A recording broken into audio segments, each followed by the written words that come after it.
got a problem. So on that note, we've heard a lot from President Biden since the assassination attempt on President Trump's life. He's given speeches and been on TV, and he is calling for unity. I'm wondering what you think about his calls for unity and how they should be interpreted. This is one of my pet peeves in politics. And you see it elsewhere to a degree, but my general rule of thumb is that when someone is speaking from a position of immense power, as he certainly is, a call for unity, unless it's accompanied by a description, an explanation, a formula, a prescription for how you get to unity, something that actually can and does tend to unify people. If you don't have that, then it's manipulation. It's a passive-aggressive backdoor way of saying, everyone unite behind me. Now, I think he had a real missed opportunity, because he could have. I think this is the kind of moment where a president of the United States can and should say, hey, let's all get united at least around a couple of things.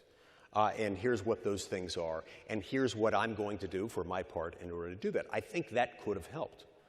Now, I have thought, and I thought since moments after the shooting took place, that one of the ways he could stop, I think everybody can agree that it'd be good to find ways in which we bring down the temperature a little bit. I think one way that he could have done that would have been to signal that he was directing Jack Smith to withdraw the federal prosecutions against Trump, and that he was going to make requests of the governors of New York and Georgia for them to do the same. I think that's the kind of thing, the unifying principle, is saying, here's what we should unite behind, and here's what I'm personally going to do to get there. It's a missed opportunity that didn't go down that direction. Yeah.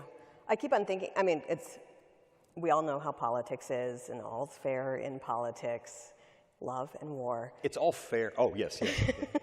But, you know, and you definitely have like heated rhetoric from a lot of people. You'll hear Donald Trump call Joe Biden Sleepy Joe. And you hear Joe Biden say that all conservatives are a threat to the republic, or a threat to democracy.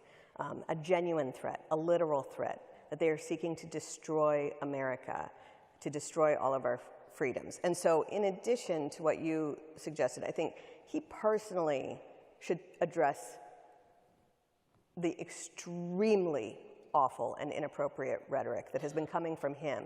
You might remember that red wedding speech that he gave, where he said that all Republicans were a threat to the republic. You know, this is very serious stuff that's unbecoming of a president. And I understand that they insult, and certainly, you know, certainly Donald Trump insults. But there's a manner in how you insult, too, that is really important. The red wedding speech. Okay, I just cut the... Yeah, do you remember with paints a great image, the Marines on his side, and it was red in the back, and he was saying that we needed to do whatever it took to destroy half the country?